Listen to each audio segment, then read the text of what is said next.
Let's talk about farming from the basics again. 7K dreamer please. Hi guys, welcome back to my channel. There are many new viewers, so I would like to introduce my series Aragon Always Assists. This series will cover all the random tips which can help you improve your gameplay experience, so be sure to check out new guides in future. In this episode of Aragon Always Assists, we will revisit farming. This is going to be the ultimate farming guide, so do share this with your friends. We will answer many questions in this video. Why do you need to farm? Where to farm? How to farm? What if I do not have time to farm? This video can be a little long, so I have timestamps provided in the description to make it easier for you to refer to anything you are unsure about. So why do you need to farm? It's so time consuming. Well, yes it is, but through farming you can obtain two very important currencies, rubies and soul shards. Rubies are currently used for gacha as well as upgrading special traits and polishing mythical awakened items. Soul shards are used to unlock soul skills in your fighter soul skill book. You earn rubies by leveling up heroes to level 40. Each hero which hits level 40 will give you 3 rubies.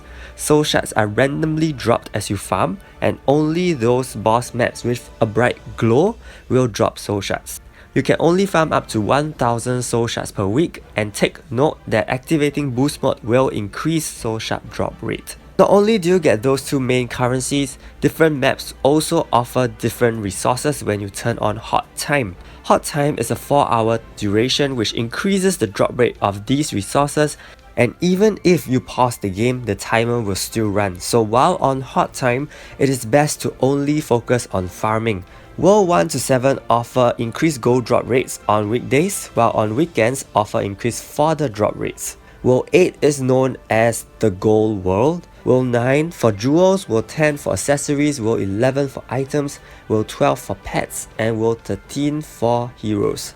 So this brings me to the question where to farm. There are 4 to 5 main maps which you should farm in. I will split them into 2 groups. Group A are maps with only 2 stages. These maps are 4-5, 5-5, 8-20, and 13-5. Group B, which actually only consists of 1 map, 6-10. Using Hot Time in these maps is entirely up to your preference because it ultimately depends on what resource you need the most. However, I would strongly recommend Hot Time for maps 4-5 and 6-10 during the weekends because there is a very good drop rate of fodder, which also means more ruby income for you. Let me first break down the maps in the first group. For maps 4-5 and 5-5, these maps are found in Asgard and offer very good fodder variety, which is important to help you sustain your farming for a long duration. Because the game doesn't allow you to place identical units in the same team, so imagine if you have a huge amount of hamsters and cats for example, then at any one time you will only be farming 1 to 2 units instead of 4 different units, and this will greatly decrease your farming efficiency and ruby profits. Hence you must remember to have a variety of fodder in your inventory at all times. Map 820 in Aisha is the map where the gold drop is the best, so if you run out of gold, simply turn on Hot Time and farm here. An hour of farming in 820 should earn you an average of 1 million gold. Map 13-5 is the map which has the highest frequency of soul shard drops. However, I like to say that the fodder variety here is slightly more limited than 4-5 and 5-5. Map 610 is particularly meant to be used with boost mode because there is a very good drop rate of soul shards here. 100 boost mode runs will give you about 100 to 130 soul shards daily. So it is strongly recommended to farm in 610 with boost mode every day. This will take about an hour or so. Should you then only stick to one map for farming? My personal recommendation is no. For example, if you do need gold, you should farm in 820. However, the fodder variety in 820 is not very ideal, which means you may not be able to efficiently farm on this map for beyond 2 to 3 hours. In that case, you need to change to another map to get more fodder variety and then come back again. Ultimately, you would still want to earn rubies while farming, am I right? So it is always a good thing to change maps once in a while to get different types of fodder so that your farming duration can be prolonged. So if you stick to the 5 maps mentioned above, I am very sure you will not have a lack of fodder. Now that you know where to farm, how do you get started? Ideally with a team of 5, you should get 15 rubies each round because each fodder, dead or alive, will still grow in level at the end of each round. However, is this the best way? Take note that if you actually enter an adventure with an entire team of fodder units, it will take a significant amount of time to clear each stage because these units have low stats. So instead of taking 2 to 3 minutes to earn 15 rubies, you should instead be using a farming unit to make this process much faster, so you can actually earn 12 rubies in just 20 to 40 seconds depending on the map. I will recommend the two most efficient farmers here, Awaken Yeonhee and Awaken Yuri. I will include all the recommended builds at the side and skill rotations so you can follow accordingly. Let's start with Yeonhee. Yeonhee will be the main farming unit for Group A maps. This is because for Group A maps, the first stage of the battle only consists of 3 enemies. Yeonhee has the ability to hit 2 targets with a basic attack, so she can efficiently kill all 3 enemies with just 2 basic attacks. You will then proceed to round 2, which will have 5 enemies, and she will cast her 5-man AoE attack and kill off everyone, giving you an approximate 20 to 22 seconds run. The key thing here is ensuring she does 2 speed attacks in the first round, hence it is important to give her 2 speed weapons to ensure the smoothness in your runs. Likewise, this is also the same for Yuri, who is the farmer for map 610. Map 610 has a total of 3 rounds and Yuri is the hero with the fastest animation for all 3 skills. However, as one of her skills only targets 3 heroes, you must equip her with 2 speed weapons as well so that she can effectively kill 2 units in round 1 and then use her 3 target skill. Beyond weapons, you could try to get them some status effect resistance jewels for both Yeonhee and Yuri, or specific resistance accessories depending on the enemies. So now that you know who to use and how to gear them, you need to set your auto farming skill queues. The easiest way is to set one team for Yeonhee and one team for Yuri. Click on auto settings and under skill settings you can set the skill queue for both their teams. For the Yeonhee team, do not set any skill in round 1. For round 2, only queue her top skill, which is her 5-man AoE skill. For Yuri, round 1 will be her bottom skill, round 2 would be her top skill, and round 3 will be her awakened skill.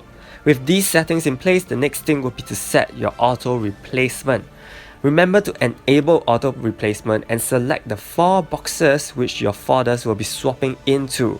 Do not click on the box with Yeonhee and Yuri positioned. For the auto settings on the left, these are entirely up to your preference. For myself, I chose to activate all. The more important ones I feel are the bottom 3. For the second option, many players often feel that it isn't worth purchasing keys with rubies because you are farming to earn rubies and not to use them for keys to farm rubies again. So this feels ironic, but the reality is that if you constantly maintain a good flow of fodder and always have 3 to 4 fodders leveling up, you will actually still profit. I think you can look at my ruby amount as the biggest testament for this, so you can totally trust me. But let me emphasize good fodder flow again. The third option is very important to click, otherwise your auto repeat will still carry on even if you have no fodder or even a full inventory, and in those cases you will definitely be losing rubies because there's no point in being in adventure if you have a full inventory. So by clicking this, farming will stop the instant you have 0 fodder to level up. The fourth option is mainly to make your life easier so you do not have to manually transfer fodder from your temporary storage to the main inventory and let the system do it automatically. I think that is beneficial. Next, let's look at auto sell and auto power up. Again, these settings are entirely dependent on your preference. Auto sell helps you prevent your inventories from clogging up, and these are my personal settings. I mainly sell pathetic pets, low rank items, accessories and jewels which I do not need. I do not sell heroes because they should be used to power up others. Currently, these are my auto power up settings which I am using. Note that in such a situation, powering up of my 4 stars will be the priority and not my 3 stars. I do have some advice for auto power up settings as I feel that it is very important to set it right to ensure more efficient farming. You need to be flexible with the settings here. Sometimes you may set it this way, sometimes you may change it, you may want to power up 5 stars, and the key to this is to observe your inventory composition. If you find yourself having an abundant amount of level 43 stars and lesser 4 stars, you could decide to feed these 3 stars to 5 stars. to clear up some inventory space to make way for even more fodder so that your farming can go on. Otherwise, at some point, you may end up just accumulating too many 3 stars and your inventory will get full. Of course, you can also unselect any of the settings whenever you want so that you will also keep a good amount of fusion pairs for a future new hero. Make sure to use only level 40 heroes as materials, otherwise say goodbye to your ruby income. So that was a lot of detail about auto repeat and auto farming settings, but all those won't make sense to a player who doesn't have the time to farm at all, isn't it? So if you are a player who can't afford the time or do not have the devices to farm long hours, there are some tips for you to still be able to progress. The first is to turn to auto adventure. I covered this in very good detail in my video I linked above, so I will talk about this briefly.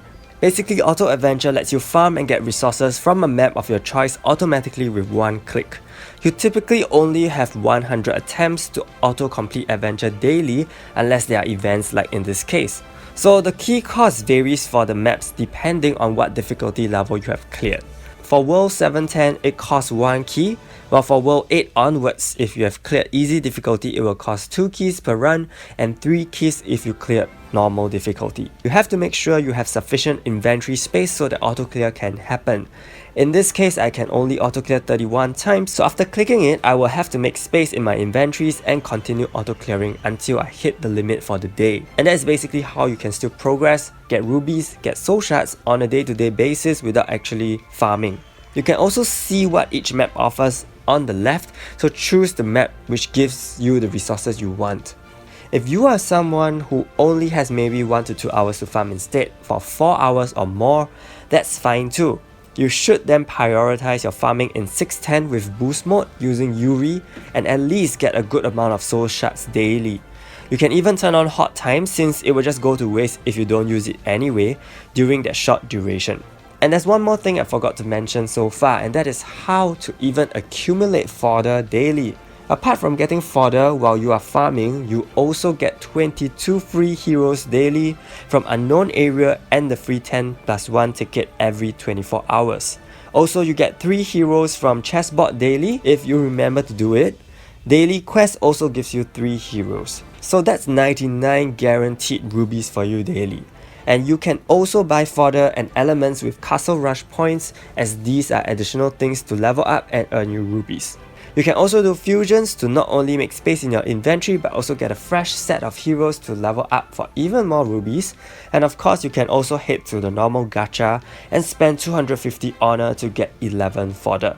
Another important tip is to use the bulk rank up for your elements. Ranking up 2-star elements, for example, will give you brand new 3-star ones, which will also give you rubies after you have leveled them up. So just repeat the process for all level 40 elements and rank them up for more ruby earning opportunities. So that is all I have for farming in 7 nights. I hope it has answered some of the questions you have had for farming, and if not, leave your question in the comments and I will get to them. More guides are still gonna come, so do subscribe to my channel. Thank you so much and see you.